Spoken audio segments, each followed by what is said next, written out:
بيبدأ الفيلم مع شاب اسمه جون، وجون بيصحى الصبح وبيقرر ان هو ما يروحش المدرسة علشان عاوز يلعب على الكمبيوتر، وامه بتكون سايباله رسالة ان هو يروح يجيب الطلبات، لكن هو بيقرر ان هو ما يروحش يجيبها، وبيقرر ان هو يلعب على الكمبيوتر مع اصحابه. ولما بيكون بيلعب مع اصحابه واحد منهم بيقول له افتحوا التلفزيون دلوقتي وشوفوا الاخبار ايه اللي بيحصل. وجون طبعا بيكون عنده فضول فبيقرر ان هو يفتح التلفزيون وبيشوف المذيعة وهي بتقول، لكن الارسال بيقطع فجأة، وبيمسك التليفون لكن مش بيلاقي اي شبكة، وبيبص من الشباك وبيشوف الناس بتجري بطريقه غريبه جدا، وفي منهم اللي بيهاجم التاني، وبعد كده بيشوف بنت بتهاجم امها في موقف غريب جدا. وجون طبعا بيكون مستغرب جدا وبيكون مش فاهم اي حاجه ومفيش اي نجده بتوصل. وبعد كده بيسمع اصوات ناس بتكون بتزعق في العماره عنده، وبيبص من العين السحريه لكن مش بيلاقي اي حاجه. وبعد كده بيفتح الباب لكن بيدخل عليه جاره وبيقول له ان الناس اتجننت بره، وبيقول له اخويا دخل عليا من بره وهو بيكون متحول لزومبي وبيبدا ان هو يهجم عليا. والراجل ده هو طبعا بيطلب من جون ان هو يقعد عنده، لكن جون طبعا بيرفض الكلام ده وبيقول له لو عندك مشكله حلها مع نفسك، ولكن جاره بيهديه وبيقول له سيبني اخش الحمام عندك وبعد كده على طول همشي. وبعد كده بيدخل جاره الحمام، وبعد كده الاشاره بترجع وبيسمع ان الاشاره مش بتكون مستقره الفتره ديت، والمذيع بيقول له ان الدنيا مش امان بسبب عدوى انتشرت في الفتره ديت، وبيقول ان الناس بسبب العدوى ديت اتحولوا لزومبي، واللي بيتحول بيكون عنيف جدا. والمذيع بيقول ان هم بيتغذوا على لحم البشر، وبيعرف ان هم بعد ما بيتعضوا بيتحولوا على طول. وبيقول من اعراض المرض دوت ان هو لازم ينزف دم من عينه، وبيقول ان اللي بيتصاب بالمرض دوت بيحس بألم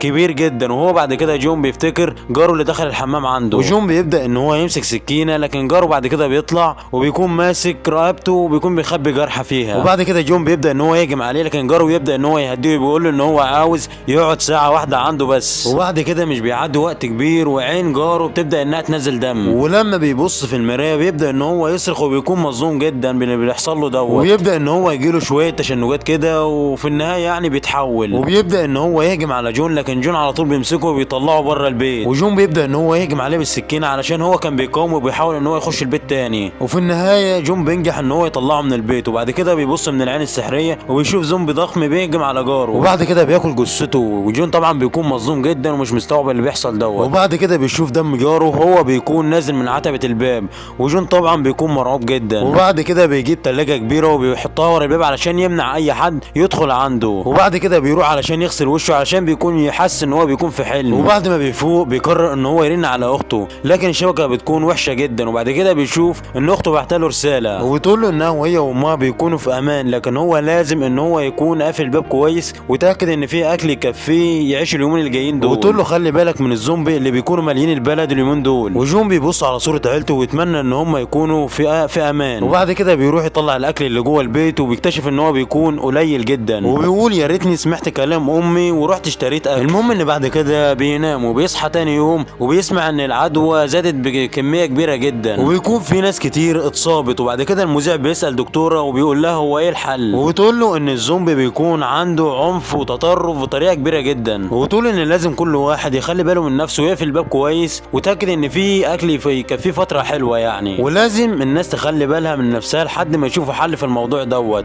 وبعد كده جون بيشوف ناس بتكون منزله صورها وكاتبه عناوينها علشان طبعا الشرطه تلحقهم، وجون طبعا بيعمل نفس الحوار دوت علشان حد يقدر ان هو ينقذه. وبعد ما بيعمل الفيديو دوت بيبدا ان هو ينشره على النت علشان حد يلحقه. وبعد كده بيشوف واحد بيكون واقف على البلكونه علشان يلقط شبكه وينشر الفيديو، لكن بعد كده الراجل دوت بيفقد توازنه وبيقع من البلكونه. وبعد كده جون بيجيله فكره من الراجل دوت، وبعد كده بيطلع طياره درون وبيلزقها في التليفون ويوصل الدرون في الطياره، وبيبدا ان هو يخليها تطير في الجو وبيخلي الدرون تطير لفوق علشان يقدر ان هو يلقط شبكه. وبعد كده بنشوف انها لقت الشبكه وعلى طول بيتصل باخته، لكن بيتفاجئ ان الدرون بتكون فصلت شحن وتروح واقعه على طول، وجون بيكون خلاص يئس. وبعد كده بيقعد ان هو يلعب شويه على الكمبيوتر، وطبعا بيعمل كده بسبب الملل، لكن النت طبعا بيكون وحش بطريقه غبيه وما بيقدرش ان هو يكمل. وبعد كده بينام، وبعد كده بيطلع علشان يبص من الشباك، لكن بيتفاجئ ان في رصاصه تتضرب من بعيد، وبيطلع ان في شرطيه بتكون بتحاول انها تقتل الزومبي وتنفد بجلدها، ولكن خزنه الرصاص بتخلص وهم بيكون عددهم كبير. بعد كده بتطلع الخزنه الثانيه علشان تركبها بسرعه، لكنها طبعا مش بتلحق والزومبي بيهجم عليها، ولكنها بتحاول انها تقتل نفسها لكنها مش بتعرف، والزومبي طبعا بيهجم عليها وبيوقعها، وبيبداوا انهم يجروها على الارض. وجون طبعا بيكون شايف اللي بيحصل ويكون عاوز يجيب المسدس مسدس عشان يعرف يحمي نفسه. وبعد كده بيشوف حد بيكون بيخبط عليه، وبعد كده بيطلع مضرب وبيبدا ان هو يجهز نفسه، ومن قوه الخبط التلاجه بتتفتح، وبعد كده بيظهر واحد من الزومبي. وطبعا بطلنا جون بيتخض على طول وبيترمي لورا، وبيبدا ان هو يحاول ان هو يقفل الباب، لكن بيعرف ان هو مش هيقدر. وبعد كده بيجيله فكره وبيجري على البلكونه، وعلى طول بيروح ناطط، والزومبي بيجي وراه وبيروح ناطط على طول، وبيطلع ان جون ما نططش وكان متشعلق جوه البلكونه. وبعد كده بيبص على الزومبي اللي وقع وبيلاقيه مات، وبيحس براحه نفسيه. وبعد كده بيشوف شويه من الزومبي بيكونوا واقفين بعيد، والشرطيه بتكون اتحولت وواقفه وسطهم. وبعد كده جون بيروح علشان يقفل الباب بالمسامير كويس جدا، علشان طبعا يمنع اي حد يقتحم عليه الشقه. لكن بعد كده بيتفاجئ ان الاكل كله وقع من التلاجه بسبب الزومبي. وبعد كده بيجيله احباط ان الاكل دوت كان الاخير عنده وما عندوش اي اكل دلوقتي. وبعد كده بنشوف ان هو بيجيب التليفون وبيقرر ان هو يسجل فيديو، وبيقول ان هو دوت بيكون تاني يوم ليه وهو في الشقه لوحده، وبيقول ان هو مش عارف ان هو يعمل ايه دلوقتي، وبيقول ان هو في معجزه ان هو عايش لحد دلوقتي. المهم ان بعد 7 ايام من انتشار العدوى بيقرر ان هو يطلع ازازه الكحول ويشرب منها، علشان طبعا مش بيكون في ميه ولا اي حاجه يشربها في البيت. وبعد كده بنشوف ان هو غطى البلكونه كلها علشان ما فيش ولا زومبي يشوفه. وبعد كده بيروح علشان يتفرج على الاخبار ويشوف الزومبي اللي بيكونوا مالوا الشارع على الاخر. وبعد كده بيروح يجيب اندومي، بيبدا ان هو ياكل وبيرمي الريموت، لكن بيوقع الميه، وهو بيكون متضايق جدا ان هو مش بيكون عنده ميه تاني. وطبعا هو كان لازم ان هو يحافظ على الميه ديت، وبيكون ندمان جدا على الموضوع دوت، وبيكون مضطر ان هو يشرب الميه من على الارض. لكن بعد ده كله ما بيكونش ساب البيت، مع ان جون طبعا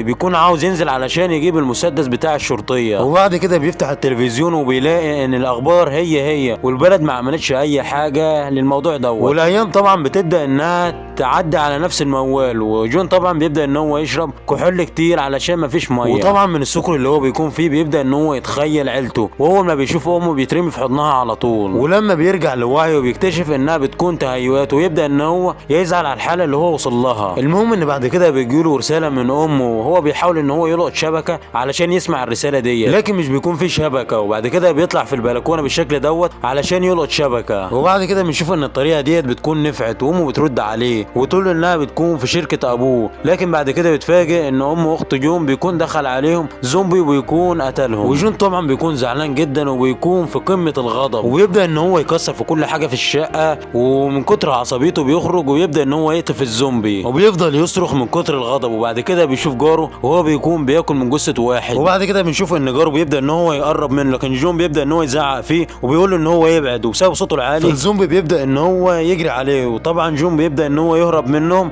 علشان يركب الاسانسير، ولكن بعد كده بنشوف ان هو بيكون استخبى منهم، وبيبدا ان هو يحبس نفسه عشان ما حدش يشوفه. وبعد كده بيبدا ان هو يتسحب علشان يرجع لشقته. وبعد كده بيشوف زومبي مش بيكون عنده عينين، فجون بيفضل واقف جنبه وبيسيب الزومبي دوت يعدي من غير ما يعدي ما يعمل اي صوت علشان الزومبي ما يقربش منه. وطبعا جون بيرجع لشقته، لكن هو بيقفل الباب بيعمل صوت، والزومبي بيسمعه وبيبدا ان هو يهجم عليه. لكن طبعا جون مش بيستسلم، وبيبدا ان هو ماسك الاكره لحد ما الزومبي بيزهق ويمشي. وبعد 20 يوم جون بيكون خلص كل ازاز الخمره. وبعد كده بيشوف ان محطات الكهرباء بتبدا انها تتفجر، والنور طبعا بيقفل في المنطقه كلها. وبعد كده هو بيكتئب، وبعد كده بيروح يعمل فيديو، لكن مش بيقدر ان هو يعمل فيديو بسبب الاحباط اللي هو بيكون فيه. وبعد كده هو بيقرر ان هو ينتحر علشان يخلص من العذاب اللي هو بيكون فيه دوت. وبعد كده بيقرر ان هو يخلص من العذاب ده كله، لكن بيتفاجئ ان بيكون في ليزر جاي من العماره اللي بتكون قصاده، والليزر بينور على كلمه نو. وبعد كده هو بيقرر ان هو يبطل انتحار. وبعد كده بيكتشف ان في واحده بتكون عايشه في العماره اللي قصاده، وبيكون اسمها كين، وبتكون بتنوره بالليزر عشان ما ينتحرش، وبتبدا انها تشاور له على كلمات في اللوحه ديت علشان تتواصل معاه. وبعد كده بتتفق معاه ان هم يتواصلوا بلغه الاشاره علشان الزومبي ما يفهمهمش، وتقول له انت غبي علشان بتفكر في الانتحار. وبعد كده بيتفقوا ان هم يتقابلوا على السطح الساعه 7 الصبح. وبعد كده بيقفلوا الشباك، وجون طبعا بيكون فرحان جدا ان هو لقى حد يتكلم معاه، وبيكون رجع له الامل تاني. وبعد كده بنشوف كيم وهي بتكون عامله فخاخ كتيره جدا، وبتكون مجهزه اسلحه كتير ليها، وبيكون عندها اكل كتير جدا. وتاني يوم لما جون بيقوم بيكتشف ان هو راحت عليه نومه وتاخر على كيم. وبعد كده بيطلع علشان يبص عليه وبيلاقيها مش موجوده. وبعد كده بنشوف ان كيم بتبص عليه وبتطمن ان مفيش اي حد. وبعد كده بتطلع له وتقول له ان هو اتاخر على الميعاد اللي هم بيكونوا اتفقوا عليه. وطبعا هو بيعتذر لها وبيبداوا انهم يتعرفوا على بعض. وبعد كده كيم بتتفاجئ ان بيكون في زومبي دخل لها البيت. وبعد كده بترجع للبيت وبتشوف الزومبي اللي بيكون اقتحم بيتها، وكان متشعلق في الفخ اللي هي بتكون عملته. وبعد كده هي بتمسك الشاكوش وعلى طول بتقتله. في الليل كانت الدنيا بتمطر، وكيم وجون بيستغلوا الفرصه ديت وبيطلعوا كل الاطباق اللي عندهم بيساعدوهم علشان يجمعوا اكبر قدر من الميه. المهم ان تاني يوم كيمي بتطلع لجون الساعه 7 وبتاخد بالها ان هو بيكون جعان وتعبان جدا، فهي بتفهم وبتبدا انها تجيب له اكل، وبتبدا انها تجيب حبل وترميه، لكن بتفشل الخطه علشان المسافه بتكون بعيده جدا. وبعد كده جون بيطلع طياره درون علشان توصل حبل ما بينهم، وفعلا